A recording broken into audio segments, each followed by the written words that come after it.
पढ़े हिंदी में। आज मैं आपको पढ़ाऊंगी अर्थालंकार में उत्प्रेक्षालंकार। अब देखिए उत्प्रेक्षालंकार में क्या होता है कि समान गुणधर्म के कारण उपमेय में उपमान की संभावना कर ली जाती है, उसे उत्प्रेक्षालंकार कहते हैं। उपमा अलंकार में हम उपमेय के द्वारा उपमान के द्वारा उपमेय को उपमा प्रदान करते हैं। रूपक अलंकार में उपमेय और उपमान को एक ही कह दिया जाता है और उत्प्रेक्षालंकार में उपमेय में उपमान की संभावना कर ली जाती है। जानिए उदाहरण के द्वारा। कहती हुई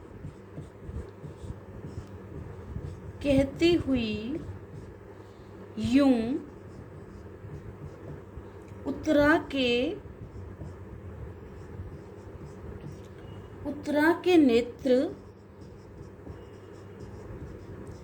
के नेत्र जल से भर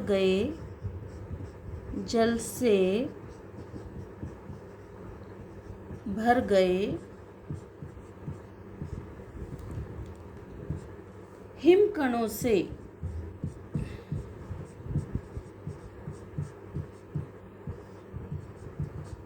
हिमकणों से पूर्ण मानो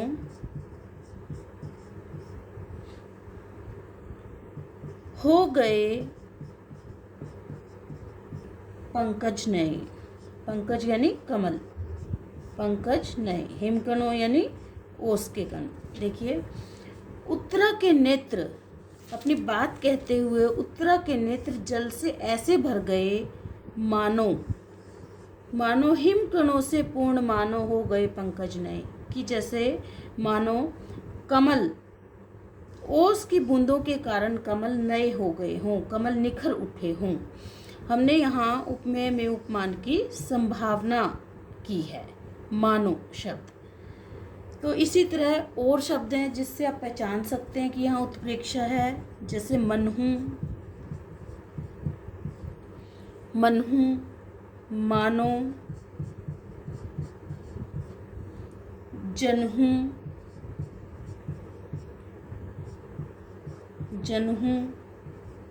जानो,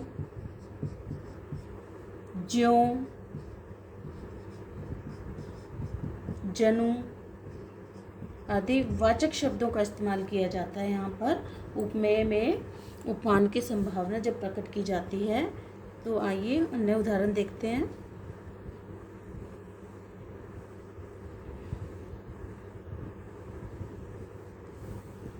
धाये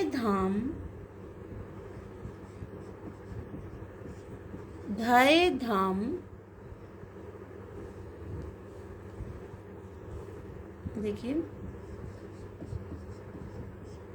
धाये धाम काम सब त्यागी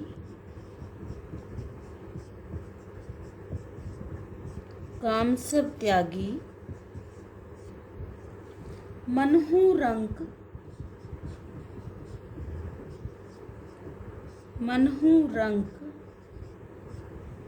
निधि लूटन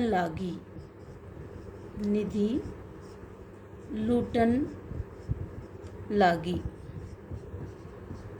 देखिए ये काव्यांश रामायण से लिया गया है कि राम और लक्ष्मण की शोभा को देखकर, उनकी सुंदरता को देखकर सब लोग अपने काम त्याग कर, अपने काम छोड़कर उनको ऐसे देख रहे हैं मनहूँ, मानो भिखारी खजाना लूटने में लग गए हों।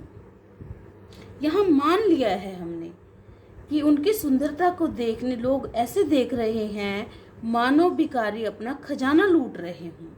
उपमेय में उपमान की संभावना की है, इसलिए यहाँ पर उत्प्रेक्षा अलंकार है। उपमा अलंकार में हम उपमान के द्वारा उपमा प्रदान करते हैं उपमेय को।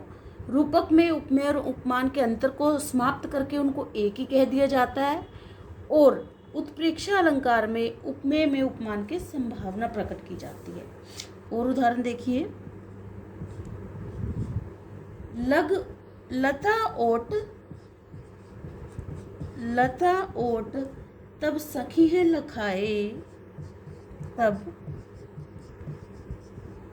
सखियाँ लखाए, श्यामल गोर, श्यामल गोर किशोर सुहाए।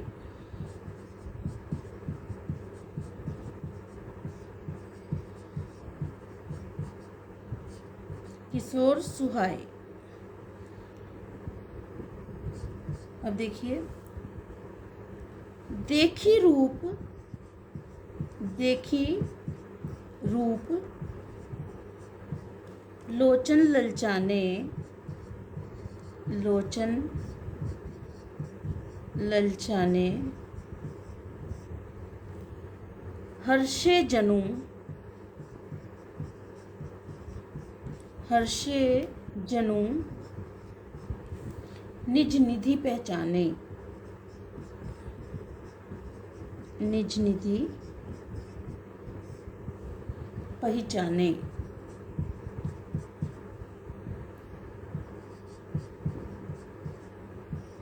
अब देखिए, ये काव्यांश रामायण से लिया गया है ये दोहा। देखिए, लता ओट तब सखियां लखाए, कि जब सीता जी को सखियों ने लताओं की ओट से श्यामल गोर, श्याम और गोर वर्ण वाले किशोरों को यानी राम लक्ष्मण को दिखाया, राजकुमारों को दिखाया, तो उनके रूप सौंदर्य को देखकर सीता जी के नेत्र ललचा उठे। इस प्रकार प्रसन्न हो गए, इस प्रकार हर्षित हो गए, मानो उन्होंने अपना निज निधि, अपना खजाना पहचान लिया हो। तो देखिए, यहाँ पर है जनु शब्द का प्रयोग है। देखिए, मान लो या जान लो कि उन्होंने अपना खजाना पहचान लिया हो, तो यहाँ पर उत्प्रेक्षा अलंकार है। और उदाहरण देखते हैं। यहाँ पर आपको शब्द मिलेंगे जनु, जानो, जनहू, मनु, मानो, मनहू। इस प्रकार के शब्दों से भी आप पहचान सकते हैं। तो देखिए, अन्य उदाहरण देखिए। अति कटु वचन, अति कटु वचन कहत के कई,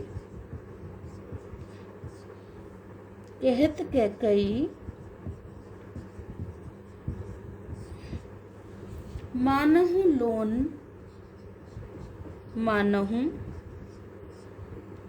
लोन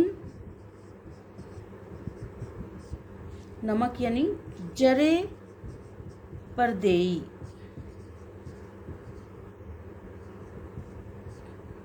देखिए, कि कई बहुत ही कड़वे वचन कह रही हैं। मानो, मानहूं यानी मानो जले पर नमक छिड़क रही हो। तो यहाँ पर उपमेय में उपमान की संभावना प्रकट की है, यानी कटु वचन से जो पीड़ा उत्पन्न हो रही है, उसमें जलने पर नमक छिड़कने से हुए कष्ट की संभावना की गई है। तो यहाँ पर उत्प्रेक्षा अलंकार है। इस शब्द से भी आप पहचान सकते हैं। अन्य उदाहरण देखिए। ले चला साथ में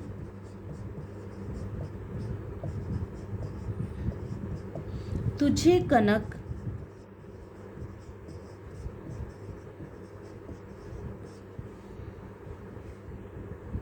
जो भिक्षुक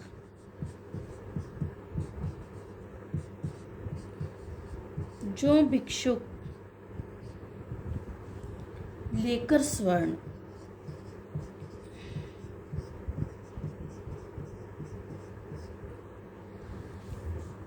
देखिए, यहाँ पर कवि कह रहा है कि वह धतूरे को, कनक का प्रयोग यहाँ धतूरे के रूप में हुआ है, कि मैं धतूरे को ऐसे लेकर चला मानो जो, यानी मानो कोई भिक्षुक, कोई भिखारी सोना लेकर जा रहा हो।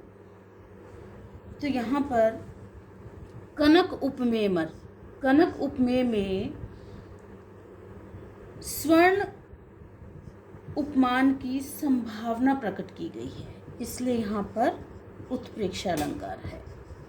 शब्द से भी आप पहचान सकते हैं ज्यों। तो यहाँ उपमेय में उपमान की संभावना प्रकट की गई है, इसलिए यहाँ उत्प्रेक्षा अलंकार है। अन्य उदाहरण देखते हैं।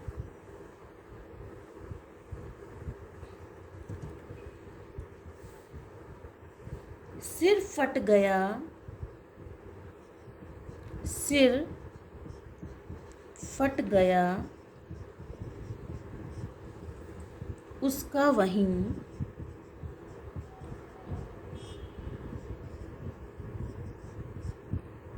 मानो मानो अरुण रंग का घड़ा हो। अरुण यानी लाल रंग, अरुण रंग का घड़ा हो। अब देखिए, सिर फट जाने से रक्त बहता है, तो वह सिर ऐसा लग रहा है मानो जैसे लाल रंग का घड़ा हो, यानी लाल रंग के घड़े की कल्पना की गई है। सिर के रक्त से सिर ऐसा प्रतीत हो रहा है जैसे उस लाल रंग का घड़ा हो, लाल रंग के घड़े की कल्पना कर ली गई है, तो इसलिए यहाँ पर उत्प्रेक्षा अलंकार है। अन्य उदाहरण देखिए। नेत्र मानो कमल है, नेत्र मानो कमल है।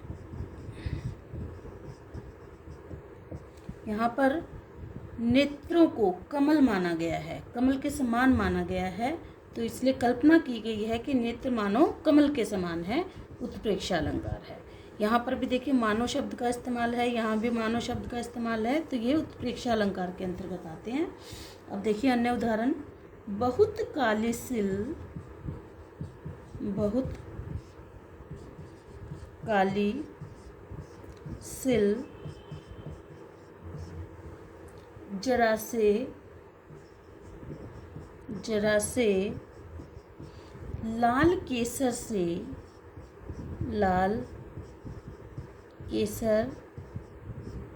से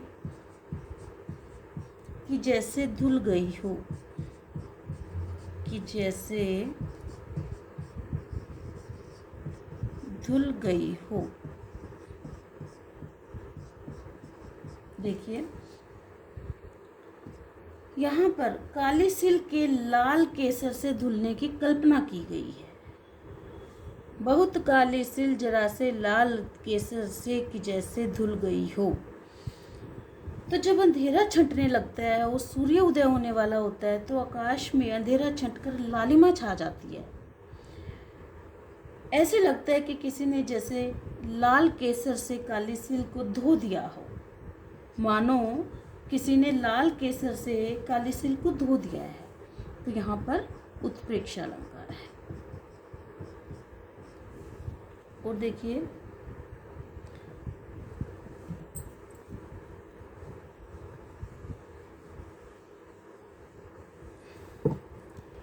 उस वक्त मारे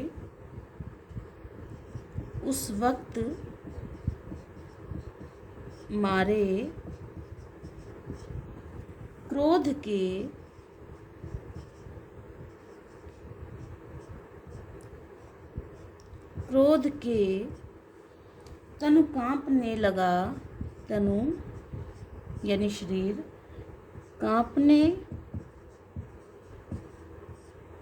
लगा, कांपने उनका लगा, मानो हवा के जोर से, मानो हवा के जोर से सोता हुआ सागर जगा, सोता हुआ सागर जगा।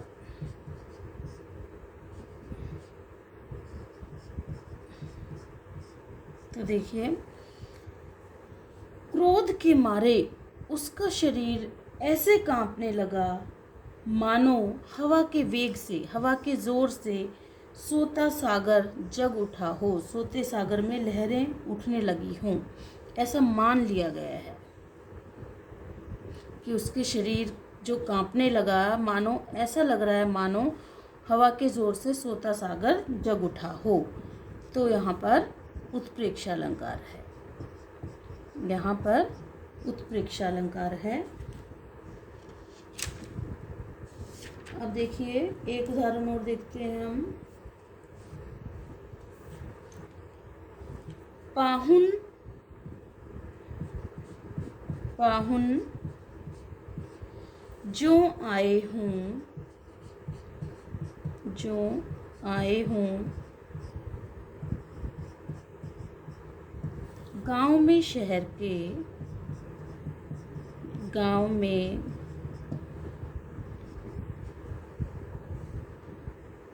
शहर के, शहर के मेघ आए,